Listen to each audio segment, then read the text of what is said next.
Esta semana en Colombia no hace falta Superman.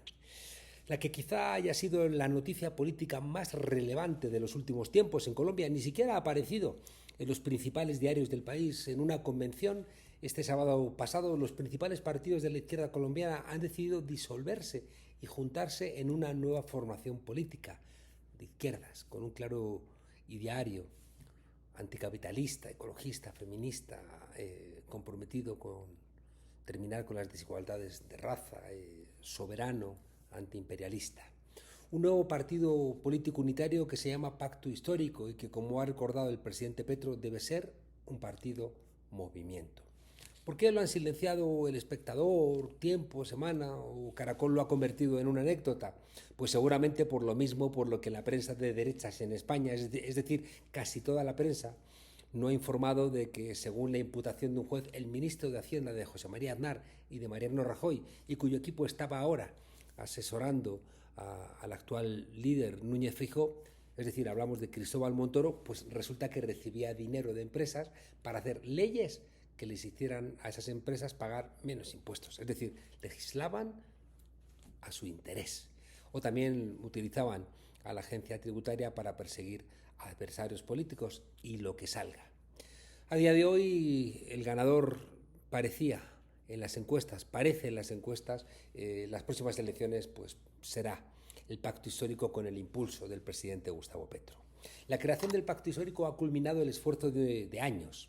Si crear un partido político es complicado, pues fusionar fuerzas políticas, algunas con tantos años detrás como el Partido Comunista, o con casi un siglo a sus espaldas, o el Polo Democrático que gobernó en Bogotá, o la Colombia Humana, que es el partido de Gustavo Petro, no era una tarea sencilla. Sin embargo, se juntó la necesidad jurídica, porque la ley les impedía repetir la coalición al haber sacado más del 15% de los votos, con una lectura madura de las bases y los liderazgos, del riesgo que implicaba ir separados, en un momento histórico donde cualquier desnivel en la balanza política del continente que pueda reforzar a los Milei, a los Bolsonaro, a los Noboa, a los Bukele, a los Trump o a la extrema derecha europea que ha extendido sus lazos de odio al otro lado del Atlántico, pues puede tener efectos catastróficos para la democracia.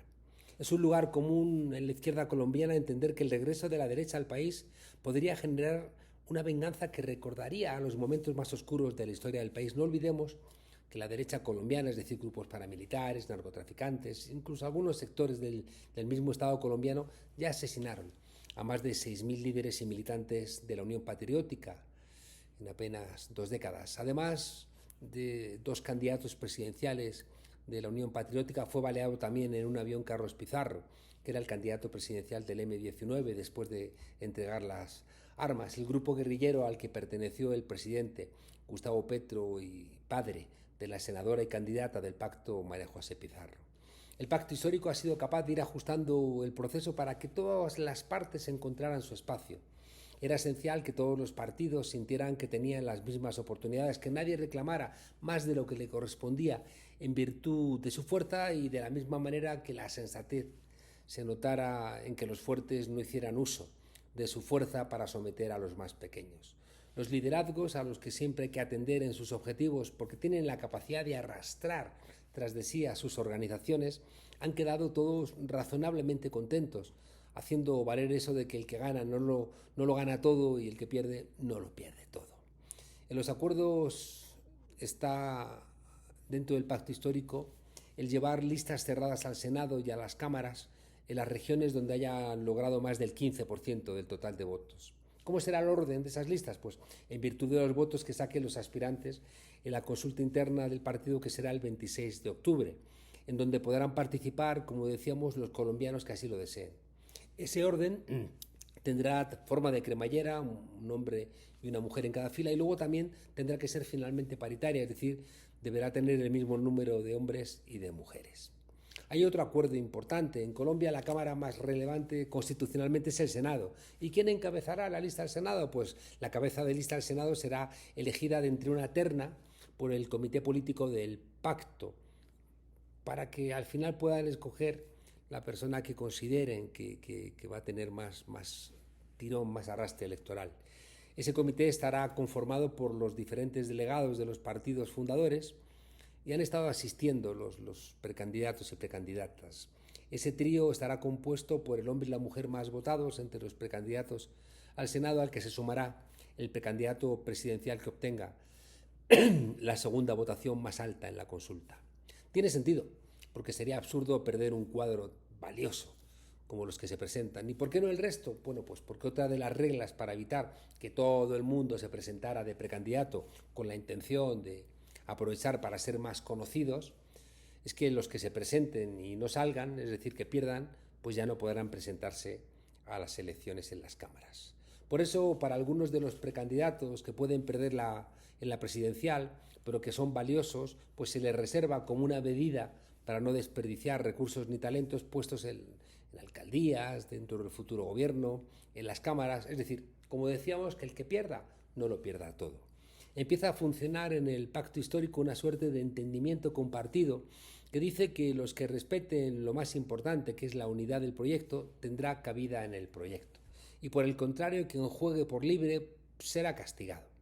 Bastará que el presidente Petro descalifique a alguno de los candidatos ya planteado reservas con alguno de ellos, como Gustavo Bolívar, para que se salga de la ecuación.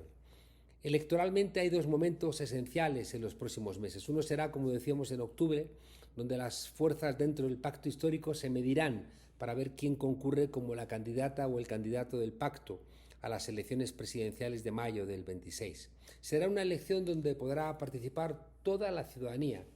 Pensamos que esto es una manera de lograr que la persona elegida tenga más probabilidades después de ser elegida en los comicios, en las elecciones. Cuando los militantes escogen a sus candidatos, pues lo normal es que los candidatos se parezcan a los militantes más que a la gente. Abrir estos procesos, cuidado, tienen también sus problemas porque le da más fuerza a quien tenga aparato y dinero.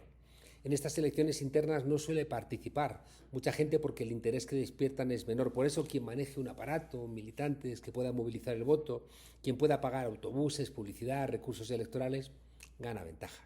Por eso es esencial que en las reglas de la contienda se deje claro que nadie puede gastar más dinero que otros, porque de lo contrario los que tengan dinero juegan, como decíamos, con ventaja. ¿Y por qué tienen dinero? ¿Por qué tiene dinero un candidato de izquierdas? ¿De dónde lo ha sacado? ¿Quién se lo presta? ¿Cómo lo va a recuperar o cómo lo va a devolver? En definitiva, el recurso a elecciones primarias se expresa dentro del pacto como que la democracia ha vencido al bolígrafo, que es como se denomina la escogencia de los cargos a dedo, aunque, como decíamos, han hecho algunas salvedades. Esa apelación a la democracia sirve igualmente para invitar a la gente a que luego se movilice en las elecciones, algo que hemos visto que pasó recientemente en Venezuela y que se repetirá en las elecciones municipales del domingo. Si tú confías en la gente, pues al final la gente también confía en ti.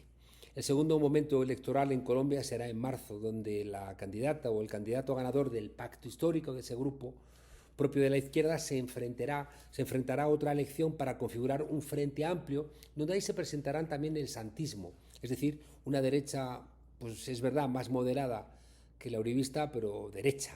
Y también los verdes, de algunas figuras difíciles de catalogar, como el expresidente del Senado, Ruy Barrera, o el exalcalde de Medellín, Daniel Quintero, que quizá aún está abierto, quiera presentarse dentro del pacto histórico en octubre. Son figuras que cuentan con el apoyo de Petro para participar de la consulta en marzo, pero que generan sospecha en la izquierda del pacto. Se repite así en Colombia algo que viene pasando en muchos países y que obtiene diferentes respuestas en cada lugar. No basta la fuerza de la izquierda para ganar y tienen que recurrir a políticos más moderados e incluso de derecha para evitar que gane la extrema derecha. Claro, una pregunta queda abierta. ¿Sería mejor que ganase la extrema derecha?